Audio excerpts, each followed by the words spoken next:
U.S. National Security Advisor Brzezinski flew to Pakistan to set about rallying resistance. He wanted to arm the Mujahideen without revealing America's role.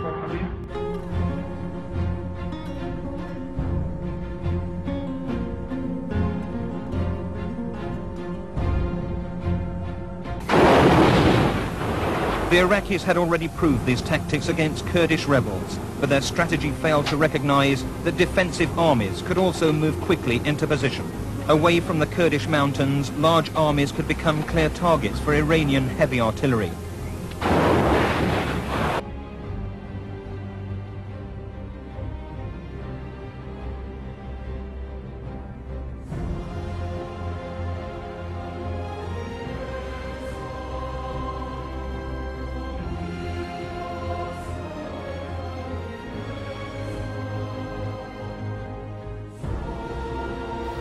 This does not mean stationing U.S. ground forces in the Arabian Peninsula, but it does mean American participation in joint exercises involving both air and ground forces. It means maintaining a capable U.S. naval presence in the region. Israel and many of the Arab states have for the first time found themselves confronting the same aggressor. This principle must be elaborated to provide for Israel's security and recognition, and at the same time for legitimate Palestinian political rights. Now we can see a new world coming into view. A world in which there is the very real prospect of a new world order.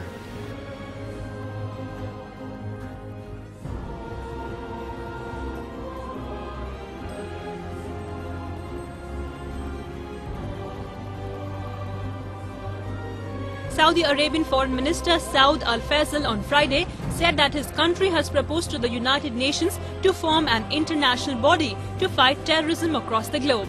Our close friend and ally Kuwait, we've had an important strategic dialogue.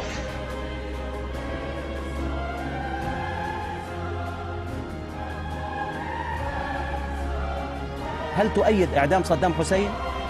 4787 88.6 من الشارع لا 11.4 لا. ماذا تقول لهم؟ بس دقيقة قبل ما يجاوب أنا أريد أبدأ البرنامج أو الحلقة أدعو المشاهدين بأن نقرأ الفاتحة على روح الرئيس الشهيد صدام حسين. بسم الله الرحمن الرحيم. على أحد نحن هنا ندين رجل. Well, let me just ask you this. If they did not have these weapons of mass destruction, though, granted, all of that is true. Why then did they pose an immediate threat to us, to this country? You and a few other critics are the only people I've heard use the phrase immediate threat. I didn't. The president didn't. And it's become kind of folklore that that's what's happened. The president went... You're saying that nobody in the administration said that? I can't speak for nobody, everybody in the administration, and say nobody said that. The vice president didn't say that? Not, if you have any citations... I'd like to see them. We have one here that says, some have argued that this is you speaking, some have argued that the nuclear threat from Iraq is not imminent, that Saddam is at least 5 to 7 years away from having nuclear weapons. I would not be so certain. Close to imminent. Well, I tried to be precise and I've tried to be accurate. No terrorist state poses a greater or more immediate threat to the security of our people and the stability of the world than the regime of Saddam Hussein in Iran.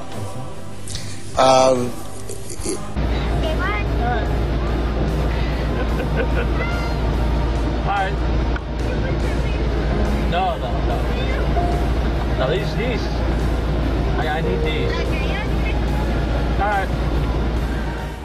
This violence was sparked by an incident involving this white car. Iraqi police say the car contained weapons and explosives and was driven by 2 undercover British servicemen dressed as Arabs. Iraqi police have issued these pictures of the men. The MOD's asked us not to identify them. They're accused of killing one Iraqi policeman and wounding another. A policeman approached them and then one of these guys fired at him. Then the police managed to capture them. They refused to say what their mission was. They said they were British soldiers and to ask their commander about their mission.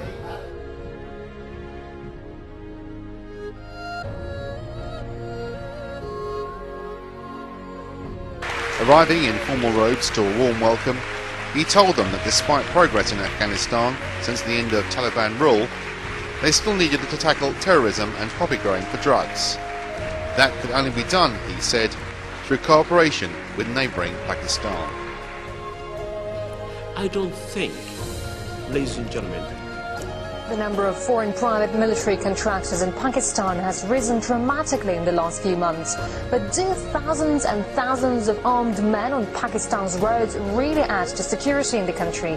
And we're now joined by our correspondent Alyona Minkowski, who's in Washington, D.C. Hello there, Alyona. So what can you tell us about this situation? Thanks, Julia. Well, that's the question that people are asking is, can they actually give more security in the country? Because at this point, these private military contractors are becoming better known for stirring up trouble than actually doing any good. We must root out terrorism and extremism. Immediately following the blast, Iran's religious leaders blamed the U.S. for the attack.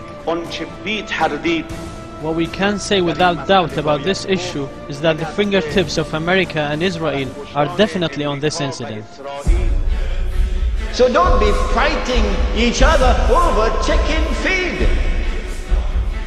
That's what you're doing. Then in Sahih Muslim we are told, a Muslim ruler will die and there will be disagreement concerning succession. And then a man is going to come out of Makkah. His name will be my name and his father's name will be my father's name.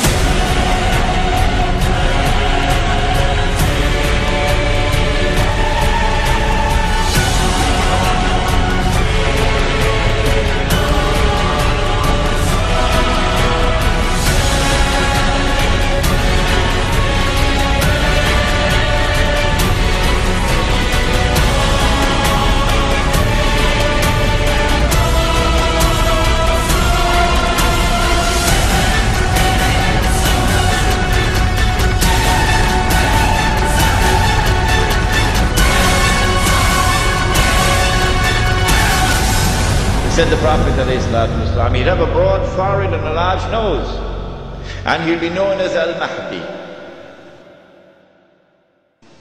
Goodbye to bad rubbish.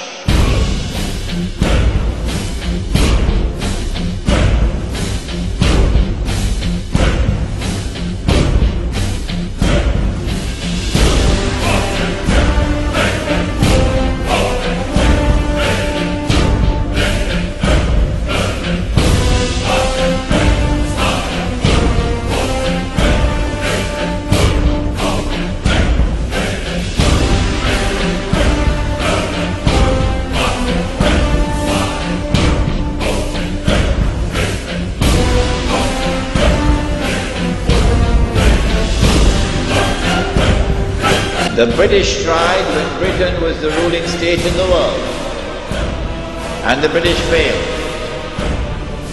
And then the Russians tried when they had the superpower, the Soviet Union. And after 12 years, the Russians failed. And guess who is trying now? Yes, the war in Khorasan has just begun, Mr. Bush. It has just begun. On that day, when Islam liberates Afghanistan, I believe it is that army which will be unstoppable until it reaches Jerusalem.